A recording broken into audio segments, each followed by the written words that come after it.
Hi, everybody. It's Jacqueline, president of WOTM, and today I've got a special guest, Dean Harms, the regional director of IMEC for the Rockford region.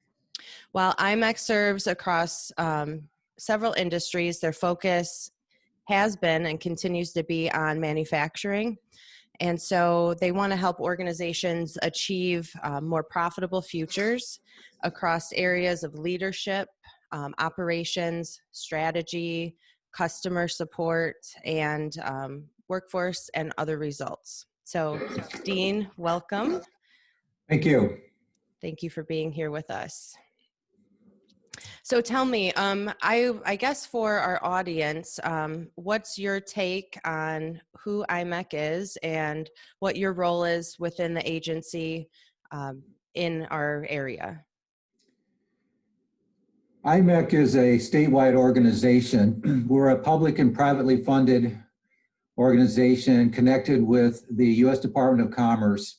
It actually goes back to the 1990s when NAFTA was rolling out and Baldridge was the director of the U.S. Department, or the Secretary of the U.S. Department of Commerce, and the work that was put together to help companies at that time when offshoring became the main thing of the day.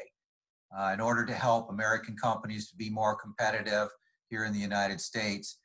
And in that framework, we're part of the MEP network, Manufacturing Extension Partnership, and there is a MEP in all 50 states. In Illinois, IMEC is the MEP affiliate. Our mission is to support small to medium-sized manufacturing companies to help them to create a more profitable future and to sustain that profitable future. So we engage with manufacturing across a wide range of services, as I like to kind of summarize it, to provide solution improvements to help them to become more profitable and to help drive their business forward. I'm the regional manager for the Rockford region, which is for me is a little bit larger. So I have a little bit of McHenry County, all of Winnebago County, a little bit of Stevenson County, but predominantly everything within the greater Rockford area. Okay. Tell me about the number of different organizations and companies that IMEC supports throughout the state, and then maybe more specifically, the ones that you're supporting more locally. Across the state of Illinois, in the last fiscal year, IMEC supported nearly 700 manufacturing companies across the state.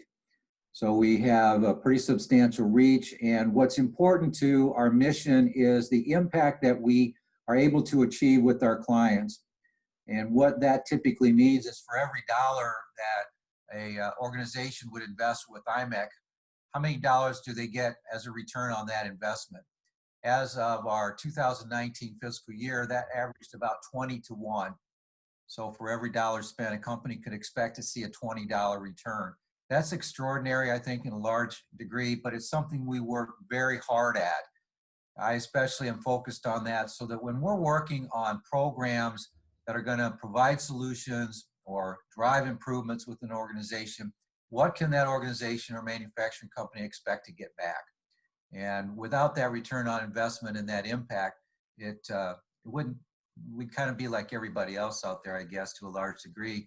So we do stay focused on that, but then the extent of that information is provided back through the state channels and back through the federal channels as part of the response of our work here in the state of Illinois that drives further support on the public funding side of our organization.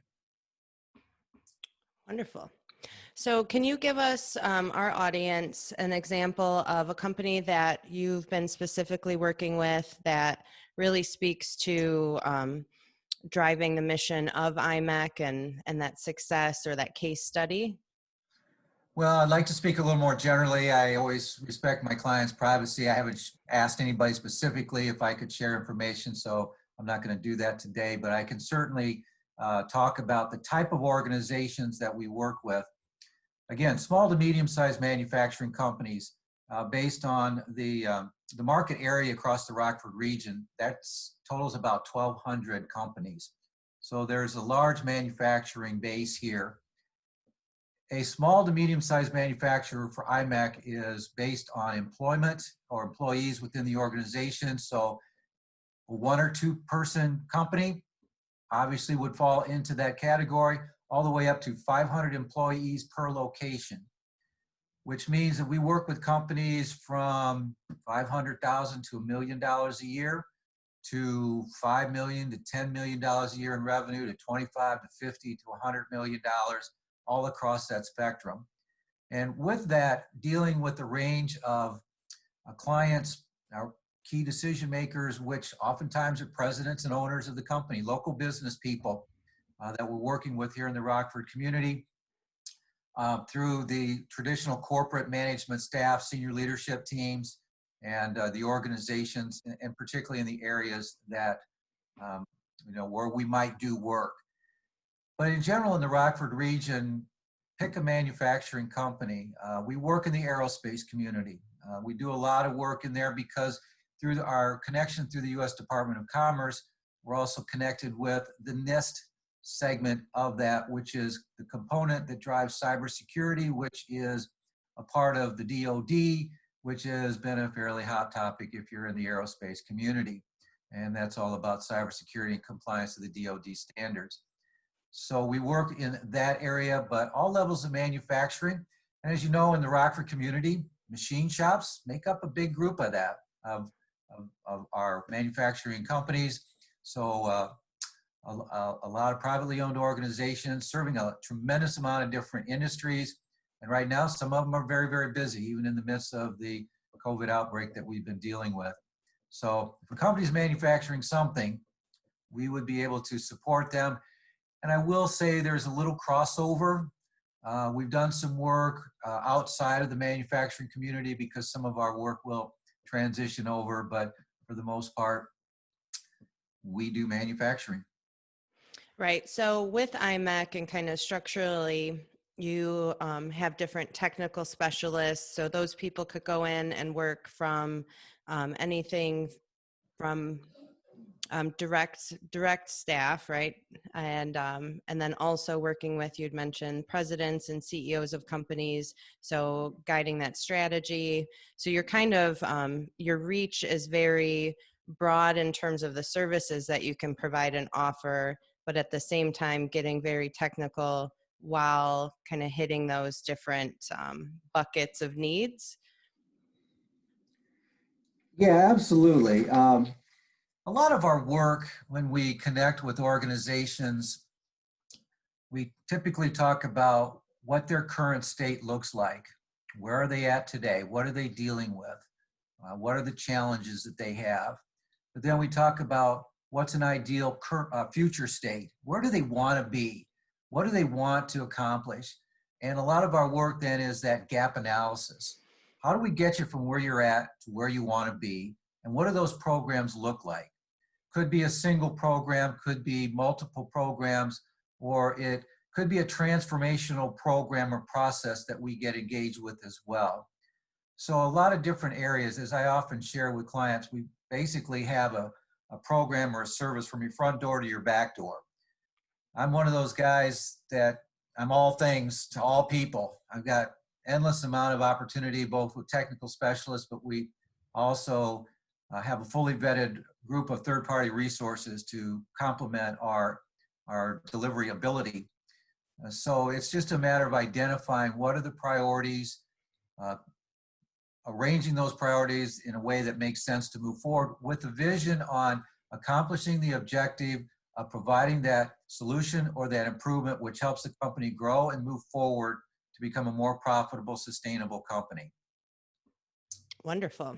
So it sounds like there might be a lot of manufacturers in our area that might be in need of some of IMEC services, considering the current state of COVID and what we've had to do to adjust. Can you talk to me about some of the things that your clients are experiencing right now? Maybe some positives, some negatives, what's going on in our area in relation to COVID in the world? Sure. For the most part, all my clients are working. All are considered essential companies. and are continuing to move forward. That's a good thing. Now, with that, their supply of raw materials is still good. No major interruptions at this point. Now, we're starting to see some of that. Their demand from their customer base is still good. So they're working because they're in a supply network where their customers have called to say, hey, we're essential. We need your product. That makes you essential. You guys got to keep running.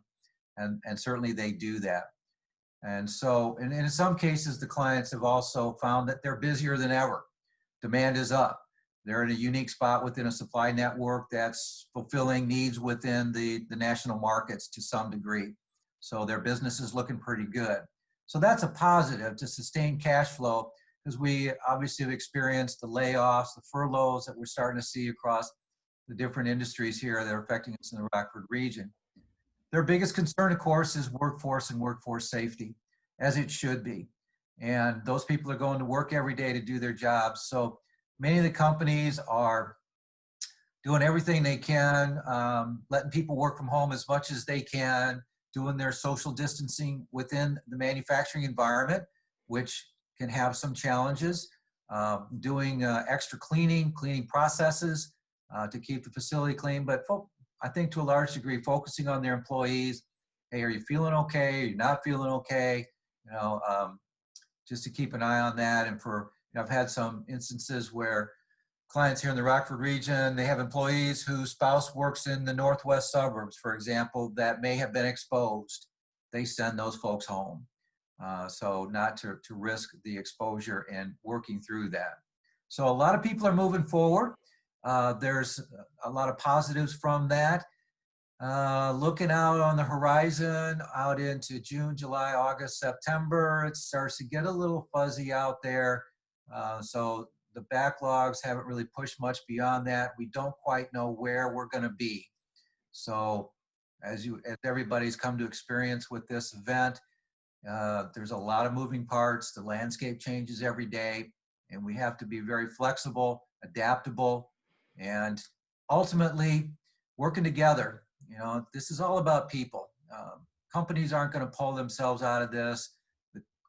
My humble opinion, it's not the government that pulls us out of this. It's the people. It's the people in business, the people in associations and organizations. It's our congressmen, our senators, those people that have to get together, that have to pull together. As I share on the side, when we all pull together, we'll all pull through this together. Right. Thank you. So then what are the trends that you guys are seeing at IMEC internally? What have you guys had to do to adjust to social distancing and connecting with people and your clients? I'd imagine you have done a lot of face-to-face visits and things in the past. So what's the landscape for you guys? It certainly is different, like it is for many companies. IMEC, in our delivery, our training, and our service and support has always been predominantly on-site because, again, it's people-based and working with people in their place of business to help them out. When the governor announced his shelter-in-place order that day, I think it was March 16th or somewhere around there, IMEC suspended all their field operations work, and we started working from our home offices. Now, IMEC is a statewide organization. We've been predominantly remote forever. So working from home is kind of what we've always done, though it still is different when you don't get out and get out to visit clients and work with them and get out and around the region. So we have refocused our efforts to, number one, started out by converting all of our on-site work to online work, coordinating that activity. For the most part, our on-site work has been suspended because we're not on site. And for the most part, many clients and manufacturing companies in the community have already suspended visitors from coming in, which is the right thing to do as well. So we converted all that over, but we have been working very diligently to provide a significant amount of information. Our website is a good place for that information. One of the successful programs we did was just a helpline. There's a lot of really good information out in the marketplace. Great content, but it's coming from a multitude of places, and there's a lot of duplication out there. So we just put up a helpline. If you got one question you need an answer today, we'll help out with that and get you the information that you need. Again, on the website, we've put up and started a series of webinars that we're doing typically most every day. These are all no charge webinars to provide the best possible information we can that helps people make better decisions as they go from day to day, and also to keep up with some of the changing news that comes down day to day as well. We've certainly shifted over our communication, and I see that as one of the biggest areas of impact from this is doing far more online video. We've always done online, but we're trying to do the video component, and a lot of people aren't quite comfortable with that yet. So you see somebody face to face through a camera lens, as well as to see the backdrop in their office and, you know, all the cool stuff or junk that you've got stacked up in your office. But yet we're trying to maintain that relationship, the face to face, as we communicate with clients. Some work well with it, some not yet. I think that's going to have a bigger impact. But the organization overall is working to keep us engaged. We are continuing forward, doing a lot of project work, supporting our clients, continuing to work our way through the current situation. And we are starting to think about what it's going to look like when we come out on the other side of this thing and what we need to do to bounce back and continue to move forward. Right. So I know I've done a lot of video chats and more so recently. And so one of the tricks, if anybody out there's listening and can't figure out why nobody can see them on their screen, try to move the little lever on the top of your screen to uncover your camera. There you go. Well, for some, they've got vinyl tape stuck over it. They have to peel off the tape. Right.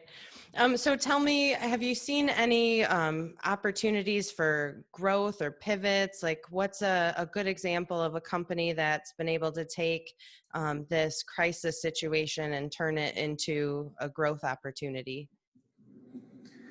From my experiences right now with my clients that I've been working with for the last couple of years, for the most part, they're just continuing to produce the products that they have and just met the demand that is part of their supply network. Again, some have seen significant increases depending on the markets that they're in. But for IMEC across the state, certainly there are companies that are shifting their manufacturing to provide support for medical devices, protective, PPE, safety, and are able to make that move and start to move over. And we're seeing a lot of that done. I think for the most part, companies have made that commitment. They've started down that path. Others have continued their manufacturing processes, and they pretty much have their arms wrapped around, this is what we're going to do, this is how we're going to move forward. They're engaging. And again, I'll go back to leadership, people, the owners, the managers that are committed to moving things forward. And so we're starting to see that, or have continued to see that on an ongoing basis. Great. So we did have one specific question coming from our LinkedIn social media, and that was kind of asking about supply chain and are there any type of resources or guides to be able to predict changes in the supply chains on a shorter term basis? That's a great question because we have been keeping a close eye on supply networks, supply chain. Now, there's sort of a macro view that you can take. When you drill down to a micro level, it takes on a different perspective. Obviously, following trends through the major media networks, major publications is one way to look at that. There's been some disruption, i.e., a lot of parts had come out of China. There was some interruption in that. Others were able to backfill. Some maybe not so much, but understand that you tend to see the trends where supply from China is starting to come back online. But there's a conversation about accelerating onshoring, reshoring, looking at the supply networks that are out there. So there's going to be a lot more conversation around that. But when I think in terms of how do you understand what your immediate supply chain is going to do, is it going to dry up? Is it going to be short? Are you going to be able to get parts? And again, as I communicate with my clients, one of the questions I always ask is, how's your supply looking right now? And everybody's been in pretty good shape, maybe, but we expect it to change, and we don't know what it's going to change to or how it's going to change accordingly.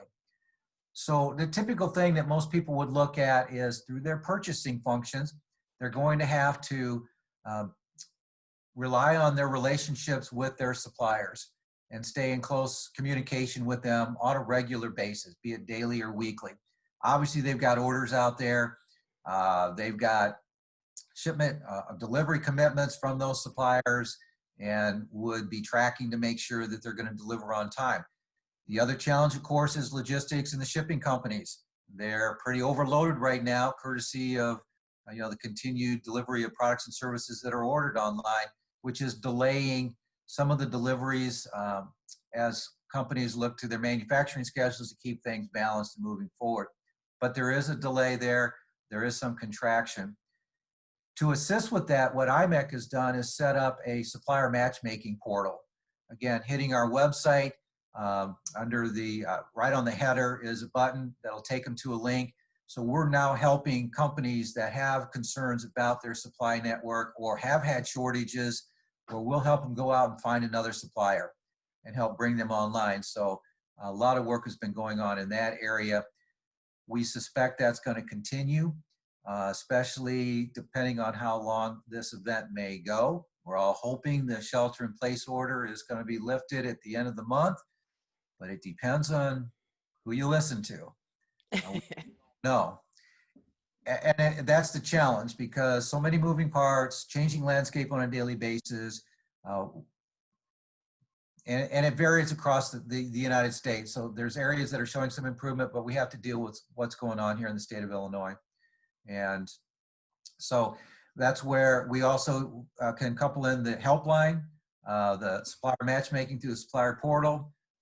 We have a dashboard out there now, which is just capturing the latest events from across the different media channels to give people a one-stop opportunities to catch up on what's going on.